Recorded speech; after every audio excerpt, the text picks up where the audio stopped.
Sir నమస్తే. నమస్తే. 'కూలీ', 'వార్ 2' ఈ 2 సినిమాలు కూడా రేపు రిలీజ్‌కి మొత్తం అంతా రెడీ అయిందండి.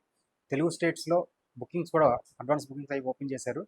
అంటే ట్రెండ్ ఎలాగుంది? ఏ సినిమాకి ఎక్కువగా బజ్ ఉంది? ఏ సినిమా టికెట్స్ ఎక్కువ సేల్ అవుతున్నాయి? మామూలుగా ఇప్పుడు 'కూలీ', 'వార్' 2 కూడా రేపు రిలీజ్ అవుతున్నాయి. ఆ! సో, ఈ 2 కంపారిజన్ చేస్తే కొద్దిగా 'వార్' బెటర్‌గా అయితే వచ్చింది గతంతో పోలిస్తే. ఓకే.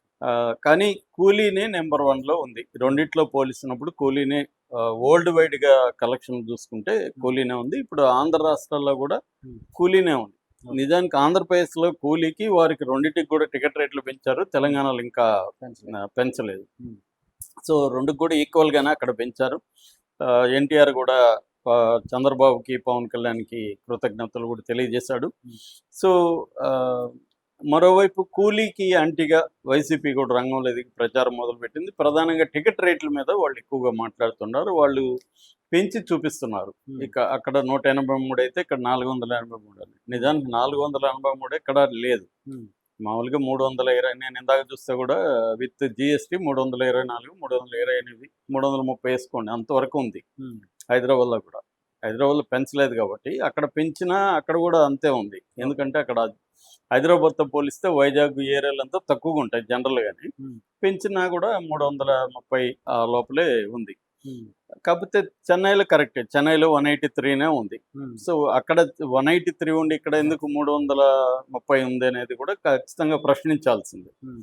సో, ఎందుకంటే తమిళ సినిమా అది అవును. బేసిక్‌గా. హ్మ్. తమిళ్‌లో ఎందుకు మరి తక్కువగా ఉంది? ఇక్కడెందుకు ఇంత పెడుతున్నారు మనోళ్ళు? హ్మ్. సేమ్ బడ్జెటే కదా! అవును. ఒకే బడ్జెట్‌దే. హ్మ్. ఈ రాష్ట్రాలు ఎందుకు మామూలుగా అయితే బడ్జెట్ ఎక్కువ అని చెప్పేవాళ్ళు. హ్మ్.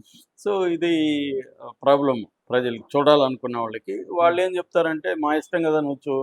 మా ఇష్టం వచ్చినట్టు రేట్ పెట్టుకుంటాం అనే లాజిక్ రామ్ గోపాల్ వర్మ లాంటోళ్ళు మాట్లాడుతుంటారు. హ్మ్. వాళ్ళకేందంటే బేసిక్‌గా క్యాపిటలిజం ఎలా ఆపరేట్ అవుతుందో తెలియక హ్మ్. కంప్లీట్ ఫ్రీడమ్ ఉందనుకుంటారు కంపెనీస్‌కి.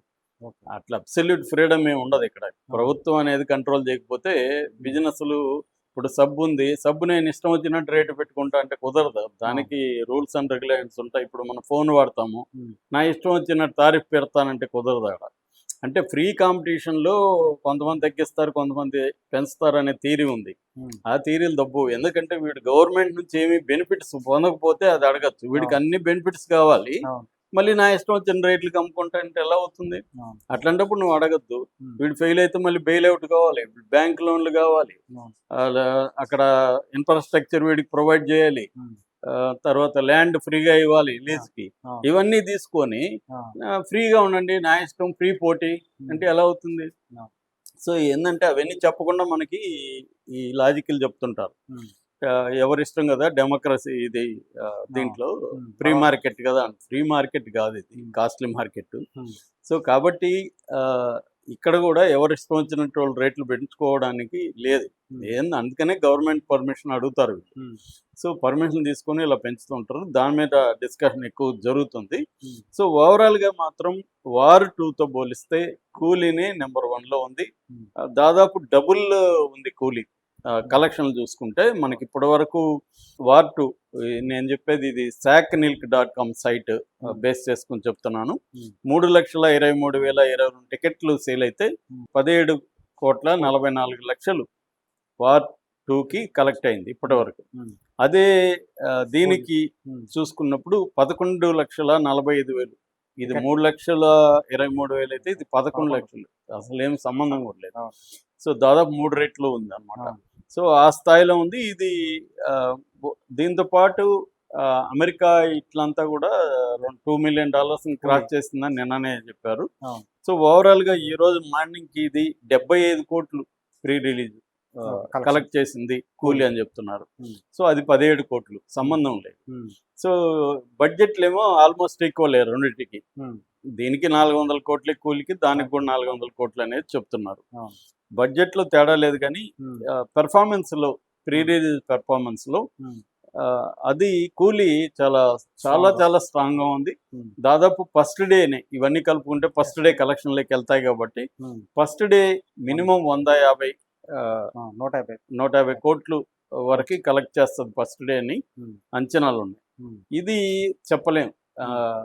ఇది 70,00,00,000 నుంచి 100,00,00,000 కూడా చేస్తుందనేది కూడా కొంతమంది హిందీ వాళ్ళు అంటున్నారు హ్మ్. వార్ 2. హ్మ్. ఎందుకంటే దీనికి ఇండియాలో నంబర్ ఆఫ్ షోలు ఎక్కువున్నాయి వార్ హ్మ్. 2కి. హ్మ్. దానికి తక్కువ ఉన్నాయి. కానీ మనం కానీ చూస్తే రజనీకాంత్ మేనే ఎలా ఉందంటే అసలు మొత్తం నేను చెన్నై చూసి పరిశీలించాను, థియేటర్లు కంప్లీట్ బుక్ అయిపోయినాయి. కార్పొరేట్ కంపెనీస్ అంతా లీవ్లు ఇచ్చేస్తున్నారు, వాళ్ళే టికెట్లు కూడా స్పాన్సర్ చేస్తున్నారు. విదేశాల్లో కూడా ఒక ఆస్ట్రేలియా కంపెనీ ఇచ్చింది, అమెరికాలో ఇచ్చారు, మలేషియాలో ఇచ్చారు. ఇలాగా రజనీకాంత్ మేని అంటే ఇండియన్స్ ఎక్కువగా ఉన్న కంపెనీస్ ఇలాంటి వాళ్ళంతా కూడా వాళ్ళకి ఇచ్చేసి, ఎందుకంటే వాళ్ళు ఎలాగో మాస్ లీవులు పెడతారు, మళ్ళీ అదొక తలనొప్పి ఆ లీవులంతా ప్రొసీజర్లు అవన్నీ, దాని బదులు ఇచ్చేద్దామని ఇచ్చేస్తున్నారు. రజనీ ఇది దాన్నే వీళ్ళే శుభాకాంక్షలు చెప్తున్నారు కంపెనీని. కొన్ని కంపెనీలు అయితే టికెట్లు కూడా స్పాన్సర్ చేసి వీళ్ళకి ఇస్తున్నాయి. సో అలాగా అంత రజనీ మేనియా ఉంది అక్కడ. ఎందుకంటే ఫస్ట్ టైము ఈ మధ్య కాలంలో మళ్ళీ ఒక వింటేజ్ రజనీ కనబడుతున్నాడు. ఒక కబాలి, ఒక భాష, ఒక కాల, ఇలాంటి రజనీ కనిపిస్తున్నాడు. రెండోది ఇతను తిరుగులేని సక్సెస్లు ఇచ్చిన డైరెక్టరు లోకేష్ కనకరాజు. తర్వాత నాగార్జున విలన్ గా అనేది కూడా ఫస్ట్ టైం, అది మన తెలుగు వాళ్ళకి కూడా బాగా అట్రాక్ట్ అవుతుంది. సో ఈవెన్ ట్రైలర్ అవన్నీ చూస్తే కూడా సినిమా చూడాలనే ఒక మాస్ అప్పీల్ అయితే ఉంది, ఎంటర్టైన్మెంట్ ఉంది, మాస్ అప్పీల్ కనిపిస్తుంది. ఫుల్ కాస్టింగ్, ఉపేంద్ర ఉన్నాడు, అమీర్ ఖాన్ ఉన్నాడు, సత్యరాజు, వీళ్ళందరూ, శృతి హాసన్ ఉంది. ఇలాగా మంచి కాస్టింగ్ కనిపిస్తుంది. ఇక్కడికి వచ్చేసరికి వీళ్ళిద్దరు, హృతిక్ రోషన్ మనకి పెద్ద ఓన్ చేసుకునేంత పర్సనాలిటీ కాదు. అంటే అమీర్ ఖాన్, సల్మాన్ ఖాన్, షారుఖ్ ఖాన్ అయితే హిందీ వాళ్ళు మనకు కొంత తెలుసు, కానీ హృతిక్ రోషన్ అంతగా ఇక్కడ తెలియదు. ఎన్టీఆర్ది మెయిన్ క్యారెక్టర్ కాదన్న ఫీలింగ్ అయితే అందరికి వచ్చేసింది. Hrithik Roshan main, NTR secondary character, villain పక్కన పెడితే ఆ ఫీల్ అయితే అందరికి వచ్చింది తప్ప ఎన్టీఆర్ మెయిన్, హృతిక్ తక్కువ అనేది రాలేదు. ఎందుకంటే హిందీలో నార్త్ మీడియా అంతా కూడా హీరోగా హృతిక్ రోషన్ ని, విలన్ గా ఎన్టీఆర్ ని వాళ్ళు రాస్తా వస్తాం. నిజానికి అక్కడ విలన్ హీరో అనేది ఏమీ లేదు, గ్రే క్యారెక్టర్లు అంటారు, అటువంటి గ్రే. ఎందుకంటే మంచివాడిగా ఉండి చెడ్డవాడిగా మారిన హృతిక్ రోషన్ ని ఒక మంచివాడు వెళ్ళి ఎదుర్కోవాలి. ఆ క్రమంలో మంచి చెడ్ల మధ్య విభజన రేఖలు చెదిరిపోతాయి. ఎవరు మంచి ఎవరు చెడ్డ అనేది ఉండదు. దీంట్లో ఎమోషనల్ డ్రామా ఉంటుంది, దేశభక్తి ఉంటుంది, రకరకాల కుట్రలు ఉంటాయి. ఇవన్నీ బేసిక్ గా థీమ్ అది. సో ఇదేమో క్లియర్ గా ఒక స్ట్రాంగ్ విలను, కూలీలో ఒక స్ట్రాంగ్ విలను, ఒక కార్మికుడైన అంటే లేబర్ హీరో అంటారు, ఒక లేబర్ హీరో అంటే కూలీగా ఉన్న ఒక హీరో. ఇవన్నీ కూడా సాధారణ ప్రజలకి కనెక్ట్ అవుతుంది. మనకు పుష్ప కనెక్ట్ అవ్వడానికి కూడా అదే కదా, ఒక కూలీగా ఉన్నవాడు ఆ స్థాయికి ఎదగగలిగాడు అనేది అందరికి అట్రాక్ట్ అవుతుంది. ఎందుకంటే ప్రతి మామూలు వాళ్ళందరికి కూడా ఎదగాలనేది లైఫ్ లో గోలు. సో అది ఒక ఇన్స్పిరేషనల్ స్టోరీ అన్నమాట. సో అది కనబడుతుంది మన కూలీ సినిమాలో, దీంట్లో కనబడుతుంది. దీంట్లో ఏదో వీళ్ళు ఇద్దరు కూడా హైఫై టెక్నాలజీని ఉపయోగించుకొని హైఫై యాక్షన్లు చేస్తూ దేశభక్తితో అంటుంటారు.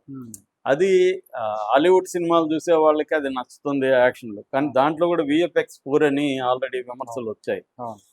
విఎఫ్ఎక్స్ పూర్ ఒకటి, రొటీన్ స్టోరీ ఒకటి. ఎందుకంటే వాళ్ళు స్పై యూనివర్స్ అని ఇప్పటికి 5-6 సినిమాలు తీసారు, అదే పద్ధతిలో ఉంది ఇది కూడా. కొత్తగా ఆ ట్విస్ట్లు కూడా సర్ప్రైజ్, ఫస్ట్ అయితే సర్ప్రైజ్, కానీ ప్రతిసారి అదే ట్విస్టులు పెడుతుంటే మాకు తెలుసులేరు ఇలాంటి ట్విస్ట్ ఏదో నువ్వు పెడతామని అనుకుంటారు తప్ప కొత్త సర్ప్రైజ్ ఉండదు. ఆ రొటీన్నెస్ వార్ 2లో కనబడుతుంది. దీంట్లో కూడా రొటీనే ఉంది, కథంతా రొటీనే. కాకపోతే మాస్ ఎలిమెంట్లలో రొటీన్ ఉన్నా కూడా నీకు మెస్మరైజ్ అయ్యే యాక్షన్స్, పెర్ఫార్మెన్స్, రజనీకాంత్ ఇవన్నీ ఆకట్టుకుంటాయి, బాగుంది. సో అందువల్ల కలెక్షన్ల పరంగా మాత్రం ఇప్పటికీ 3-4 రెట్లు ఎక్కువగా కూలీనే ఉంది. జూనియర్ ఎన్టీఆర్ చేసిన ఈ వార్ 2 అయితే అంత బలంగా లేదు, కానీ కంపేర్ చేయకపోతే మాత్రం అది బెటర్ గానే ఉన్నట్టు. అది కూడా 100 కోట్లకి వెళ్ళినా ఆశ్చర్యం లేదు ఫస్ట్ డే. కాబట్టి రెండు కూడా నాకు తెలిసి సేఫ్ ప్రాజెక్టులే. కాకపోతే వాళ్ళు 1000 కోట్లు రీచ్ అయ్యే అవకాశం ఉంది, వాళ్ళ గోల్ అదే. కాబట్టి ఫస్ట్ టైం ఎవరో రాశారు, ఒక కండక్టర్ కొడుకు కలిసి 1000 రికార్డు క్రియేట్ చేయబోతున్నారని. అంటే రజనీకాంత్ కండక్టర్, లోకేష్ కనగరాజు కండక్టర్ కొడుకు. సో వీళ్ళిద్దరు కలిసి ఒక రికార్డు క్రియేట్ చేయబోతున్నారని అంటున్నారు. చేస్తే మంచిది. Thank you.